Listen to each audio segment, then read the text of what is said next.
In 1382, a French scrivener named Nicolas Flamel had a dream. A radiant figure appeared to him holding a book, old, bound in copper, its covers engraved with strange symbols. The figure told him this book contained the secret of the great work. Then the vision ended. The next day, Flamel says, a stranger sold him that exact book at a Paris book market for 2 florins. Now, Flamel was not a credulous man. He was educated, meticulous, and wealthy enough to commission serious scholarly help translating the text. He spent 21 years decoding it. He traveled to Spain to find a rabbi who could help him read the Hebrew sections. He took the work seriously, in the way that a scientist takes an experiment seriously. And then, in 1382, he and his wife, Perenelle, reportedly succeeded. He became, by all contemporary accounts, implausibly wealthy, building churches, endowing hospitals, funding 14 institutions across Paris. He lived to his late 80s in an era where 50 was old age. His tomb was opened after his death and found empty. Was Nicolas Flamel a fraud? A lucky investor who invented a mythology around his wealth?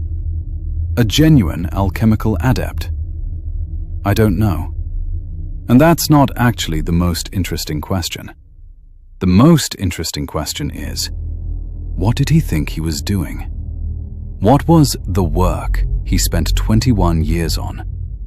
What was the stone he claimed to have made?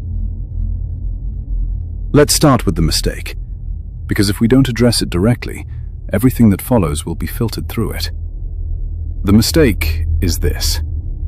For about 300 years, Western culture has decided that the alchemists were chemists who hadn't figured out chemistry yet.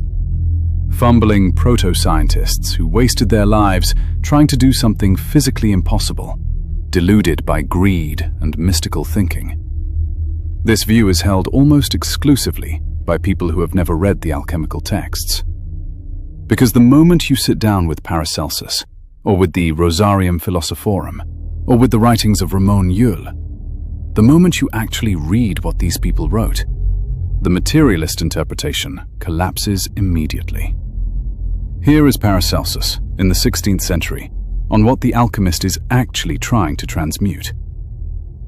The alchemy I speak of is not that which makes gold and silver, but that which makes arcana and directs them against disease.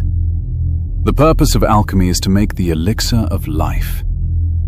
Paracelsus understood, as all serious practitioners did, that the laboratory work was a theatre. The furnace, the retort, the prima materia, the solving and coagulating, all of it was a physical mirror for an interior process. They worked with actual substances. They made actual chemical discoveries along the way: bismuth, phosphorus, zinc, early acids. The laboratory was real. But the laboratory was not the point. The laboratory was a meditation device, a physical metaphor made operational. By doing the work on matter, the alchemist was doing the work on themselves. And the texts say so explicitly, if you know how to read them. Sulfur, mercury, and salt, the 3 primes of Paracelsian alchemy. You've probably seen these symbols. You've probably been told they represent actual chemical substances. They do not. They represent aspects of the self. Sulfur is the will, the animating fire, the ego principle that drives and desires. In excess, it burns. Directed correctly, it illuminates. Mercury is the mind, volatile, quicksilver, shifting. The principle of mediation between above and below, which is why Hermes, the messenger god, gives his name to the tradition. Mercury is consciousness in its raw, unformed state. Salt is the body, fixed, material, crystallized, the vessel, the thing that holds the other 2 in form. The great work is the correct unification of all 3, the perfection of will, mind, and body into a single coherent instrument. That is what they were actually doing in those laboratories. In episode 1, I made a claim. Every major tradition is pointing at the same thing. Now I want to make good on that claim. Not with vague gestures at similarity, but with precision. Let's go tradition by tradition. Let's watch the convergence happen in real time. The Hermetic texts, the Corpus Hermeticum, attributed to Hermes Trismegistus and written down between the 1st and 3rd centuries CE, though drawing on far older Egyptian sources, describe a process of return. The soul, descended into matter, must work its way back through 7 planetary spheres, shedding a different limiting quality at each stage, until it arrives at the Ogdoad, the 8th sphere, where it exists in its pure, original nature. The stone in Hermeticism is the soul that has completed this return, not died and returned, completed the return while still in a living body. The Hermetic initiate achieves in life what others wait for death to provide. The Kabbalistic Tree of Life maps 10 Sephiroth, 10 distinct qualities of divine emanation, from Keter at the crown to Malkuth at the root. The uninitiated consciousness lives almost entirely in Malkuth, the sphere of earth, matter, everyday awareness. The great work in Kabbalah is the lightning path in reverse, the slow, deliberate ascent through each sphere, integrating its quality until the practitioner reaches Keter, pure, undifferentiated consciousness, the crown. But the left-hand path reading of Kabbalah, the path of the Qliphoth, the shells, descends first before ascending. It goes into the darkness beneath Malkuth, into the inverted tree, and works through the shadow material that the right-hand path would rather bypass. The stone, in Kabbalistic terms, is the practitioner who has integrated both trees, who has made the descent and the ascent, who contains both and is diminished by neither. Kundalini Shakti, the serpent power, coiled at the base of the spine, at the Muladhara chakra, in every human being, dormant. The Tantric texts describe a 7-stage ascent through the chakra system, from Muladhara at the root, through Svadhisthana, Manipura, Anahata, Vishuddha, Ajna, to Sahasrara at the crown. Each stage corresponds to a dissolution of a limiting identification, with survival, pleasure, power, attachment, speech, perception, until the crown opens and individual consciousness merges with universal consciousness, while, in the left-hand path tantric reading, remaining distinct. The caduceus, the staff of Hermes, entwined by 2 serpents meeting at the top, an emblem found in Greek, Egyptian, Mesopotamian, and Indian iconography, separated by thousands of miles. 2 serpents, a central staff, 7 points of intersection. You are looking at the spinal column and the chakra system, rendered in symbol, distributed across cultures that supposedly had no contact with each other. Neidan, inner alchemy, the Taoist internal tradition, which maps almost exactly onto the alchemical process of the West, describes the refinement of the 3 treasures, Jing, Qi, and Shen. Jing is essence, the most dense physical form of vital energy, sexual energy, life force, the raw material. Qi is vital energy in its more refined form, the animating principle that circulates through the meridians. Shen is spirit, the most refined, luminous form, pure consciousness. The Neidan practitioner refines Jing into Qi and Qi into Shen through breathwork, meditation, movement, and specific sexual practices. The endpoint is the formation of what the texts call the golden elixir, the completed, perfected inner being. Sulfur, mercury, salt. Will, mind, body. Jing, Qi, Shen. Different vocabularies, the same 3-part structure, the same direction of refinement, the same endpoint. The Gnostics, a diverse collection of early sects flourishing roughly between the 1st and 4th centuries CE, held a view of the cosmos that Christianity worked very hard to eradicate, and nearly succeeded. The Gnostic view.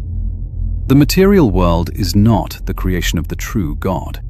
It is the creation of a lesser being, the demiurge, who fashioned a prison and convinced its inhabitants that the prison was reality. Each human contains a spark of genuine divine light, imprisoned in matter, unaware of its own nature. Gnosis, direct experiential knowledge of one's own divine nature, is the key that opens the prison. Not belief, not faith, knowledge.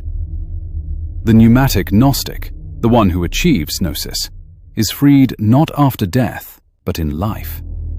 They see through the demiurge's construction. They recognize the sparks of light in others. They are no longer subject to the archons, the planetary rulers who maintain the prison. The stone, in Gnostic terms, is the pneumatic individual, the one who knows, the one who has recovered their divine nature within a living body. The Egyptian Book of the Dead is mistranslated. That is not a controversial claim among Egyptologists. The more accurate translation of its title is The Book of Coming Forth by Day. It is not a funerary text, or rather, it is a funerary text that was also an initiation manual, because the Egyptians understood that the two processes are the same. The soul that has been weighed against the feather of Ma'at, the feather of truth, of cosmic order, and found without excess, is the soul that achieves the ark, the luminous, transfigured spiritual body, the immortal mode of being that the Egyptians considered the goal of the properly lived life. The ark is not something you are given, it is something you construct. Through practice, through initiation, through the progressive refinement that the mystery schools facilitated. The Philosopher's Stone is the ark, the constructed immortal body, the human being who has undergone the weighing and emerged lighter than a feather. I'll move faster here, not because these traditions are less rich, but because we'll return to each of them in dedicated episodes. In Norse cosmology, Odin hangs on the world tree, Yggdrasil, for 9 days and nights, wounded by his own spear, sacrificing himself to himself. He descends into the roots of the tree, into the darkness, and returns with the runes, not found, but received through suffering. The perfected Odin who descends is not the same as the one who ascends. He has been through something irreversible. He has become something he was not. In Christian mysticism, not Christian as most practice it, but the tradition of Meister Eckhart, of John of the Cross, of Hildegard von Bingen, the mystical union with God, the unio mystica, is not understood as dissolution. It is understood as transformation. The mystic does not disappear into God. The mystic becomes Christified, made into the same substance as the divine, through a process that involves what John of the Cross called the dark night of the soul, the Nigredo, by another name. In Sufism, the mystical heart of Islam, the annihilation of the ego self is called fana. But fana is not the endpoint. The endpoint is baka, subsistence in God, the return, changed, the drop that has touched the ocean and returned as something that carries the ocean within it.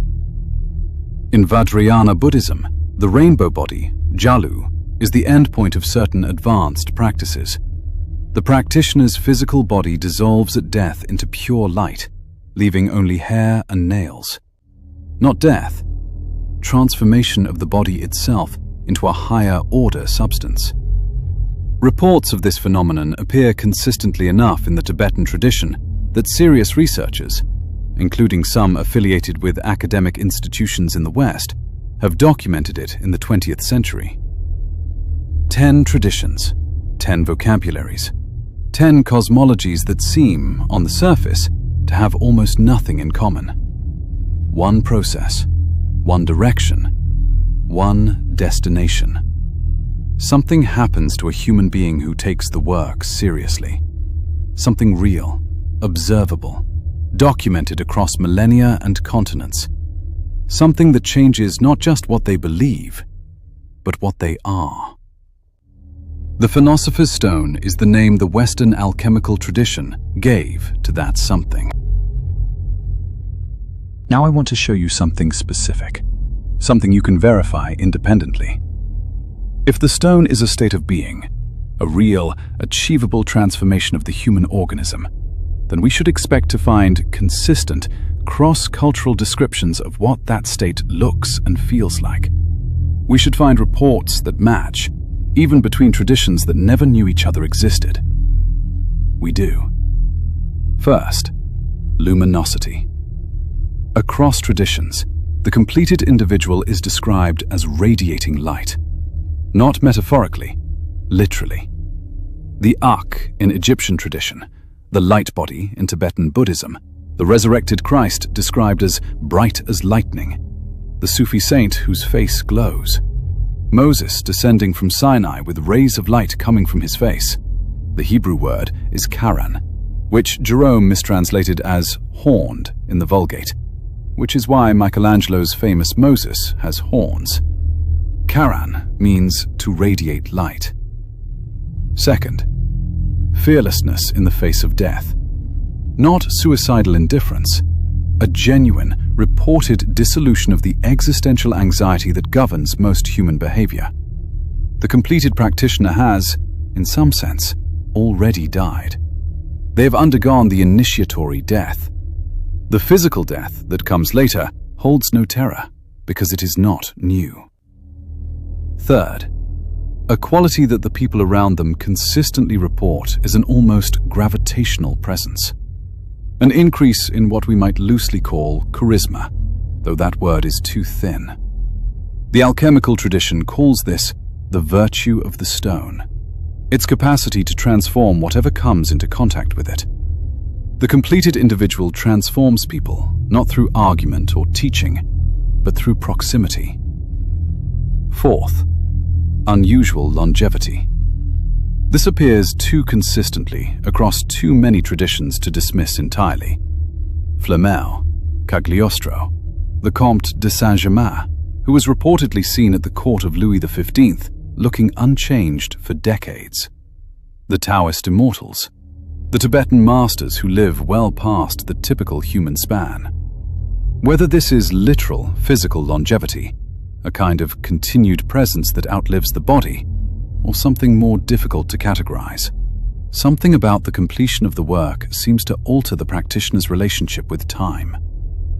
This is the Rebis, the completed alchemical being, male and female unified, solar and lunar integrated, above and below reconciled. It is not a glyph of gender ambiguity. It is a glyph of inner reconciliation, the union of all the apparent opposites within the self into a single, coherent being. That's the stone. Not a thing you make, a thing you become. So why the cover story? Why all the talk of actual gold, actual lead, actual physical transmutation? 3 reasons. The first is protection. Knowledge of this kind, in the wrong historical moment, was a death sentence. The Church did not look kindly on claims to direct access to the divine that bypassed its institutional mediation. The Gnostics were hunted. The Cathars were massacred. The alchemists who survived were the ones who were sufficiently obscure. The physical laboratory gave them cover. Yes, I am boiling these substances, Your Eminence. No, I am not claiming to be a prophet. I am making medicine. Nothing heretical here. The second reason is selectivity. The alchemical texts are not obscure by accident. They are written to repel the uninitiated and reward the prepared. If you approach the texts looking for a recipe to make gold, you will find incomprehensible nonsense and you will go away. If you approach the texts with the right preparation, having already undergone enough of the work to recognize what is being described, they open like a key in a lock. This is what the tradition called the seal. The outer meaning seals off the inner meaning for those not yet ready to receive it. The third reason is the most interesting. The physical work is not entirely metaphorical. The body is involved. The body is the athanor, the furnace. The transmutation that the alchemists were describing happens in the body as much as in the mind. The physical laboratory was a mirror because the work itself has a physical dimension that later, more purely intellectual, spiritual traditions tended to lose. This is where the left-hand path tradition diverges sharply from mainstream Western esotericism. The body is not an obstacle to the work. The body is the site of the work. The stone is not made in spite of the body. It is made in and through and as the body. Which is why every tradition that preserves this understanding has a corresponding physical practice. The Hatha Yoga of Tantra, the Ni Gong of Taoist alchemy, the breathing techniques of the Rosicrucians, the specific sexual practices that both Tantra and certain Gnostic sects preserved and that the Church worked hardest to eradicate. The body knows something the purely intellectual traditions forgot. I want to stop talking about history for a moment and talk about what this means for you. If the stone is not a substance, if it is not something you find or receive or are granted, then it is something you make. Through effort, through the kind of sustained, serious engagement with the work that Flamel modeled when he spent 21 years on it, that the Sufi masters modeled when they described decades of inner warfare before the first glimpse of Fana, that the Tibetan masters modeled when they described years in isolated retreat before the rainbow body began to form. This is inconvenient. It is inconvenient because it removes every external authority from the equation. There is no priest, no guru, no tradition, no text that can do this for you. They can point, they can map the territory, but the work is non-transferable. It is inconvenient because it requires confronting what the alchemists called the prima materia, the raw material of the work, which is you, unrefined, contradictory, dense with unexamined conditioning and unlived shadow. The Negredo is not a comfortable stage. It is the blackening, the stage at which the prima materia is subjected to the fire and begins to decompose. It smells. It looks destroyed. From the outside, and often from the inside, it looks like failure. But every tradition that maps this territory says the same thing. You cannot skip the Negredo. You cannot go around the dark night of the soul. You cannot bypass the dismemberment of Osiris, or the hanging of Odin, or the 3 days in the tomb. The decomposition is not an obstacle to the work. The decomposition is the beginning of the work. If you are watching this, and something in your life is currently falling apart, something that felt solid has turned out to be rot, you may be further along than you think. In the next episode, we're going to do something concrete. We're going to explore something that was only briefly mentioned here, the furnace in which the Philosopher's Stone itself is forged within. This is what the alchemists called the athanor, and, as already mentioned, is the physical body itself. From there, in other videos in the series, we will explore more alchemical concepts, including decoding the emerald tablet itself, not as philosophy, as instructions. Eventually, we'll start moving into popular culture, because the encoding I described in episode 1 didn't stop in the medieval period. It's ongoing. It's in the films you watch, and the stories you were told as children, and the music that got under your skin in ways you couldn't explain. The work is everywhere. It is waiting for the eyes that can see it, and for the ears that can hear it. The stone is not a substance. It was never a substance. It is you, but a you that does not yet exist. Making it exist is the work.